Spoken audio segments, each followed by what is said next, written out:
Sir. Medyo Madami. Malayo eh. Kasalanan ko kasi hindi ko na klaro sa kanila kung ano talaga ang mga patakaran. Siyempre, alam ko na marami nagtatrabaho dito. Kung mainit, magtatagal-tagal yung t-shirt. Siyempre, ganado mga bata natin eh. Ganado masyado. Kaya sabi ko, easy mo na.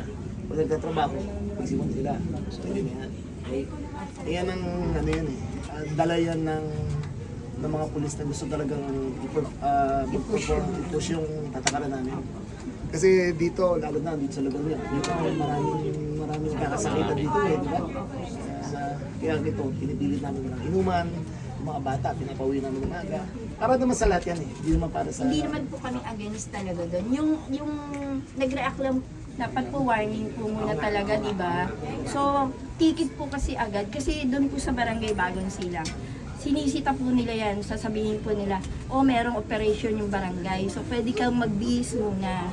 Huwag kang lumabas nang hindi ka, di ba po? So, ang tanong ko lang, hanggang saan po talaga po pwede mag-topless yung lalaki? Lalaki? Alam mo naman babae, di ba? Pero, halimbawa po paglabas. Gato patakaran siya. Basta nagtatrabaho, pwede. Pwede, pero yung mga tambay na nakalabas lang dyan, naglalakad na walang t-shirt, bawal yun. Opo, kasi yun naman po yung utos nyo talaga, public place.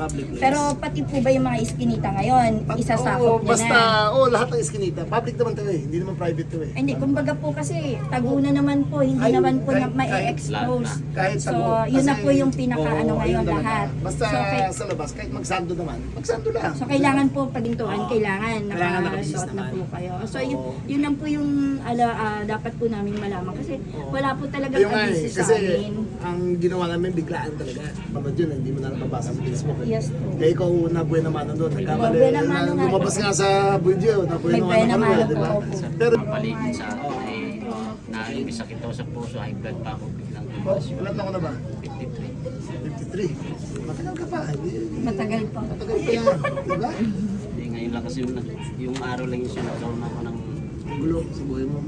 naturuma sa Sinagot naman natin, sir, yung... Oo nga eh. Yung pasalamat ko kay Chairman binigyan. May utang ako rito. Ay, di. I-reimburse ko yan. Ano bang ginagawa mo rito? Ba't nag-aalok ng semento? Dito, siya nag-tiles. Nag-tiles ka? Matatapos na. Hindi pa nga po natigil po lang doon kasi na-high blood po. Saan ka nagtatrabaho?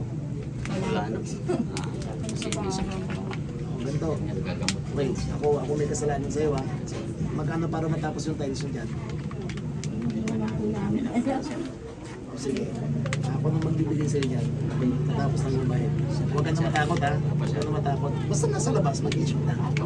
Alam naman po namin talaga yung sir. Ilan taon ng mga anak nyo? Ito po yung ano ko. Pero sir, nagpapasalamat talaga kami kasi napansin mo yung reklamo ko. Oo naman. At bumaba po kayo dito para humingi po ng personal na sorry sa amin.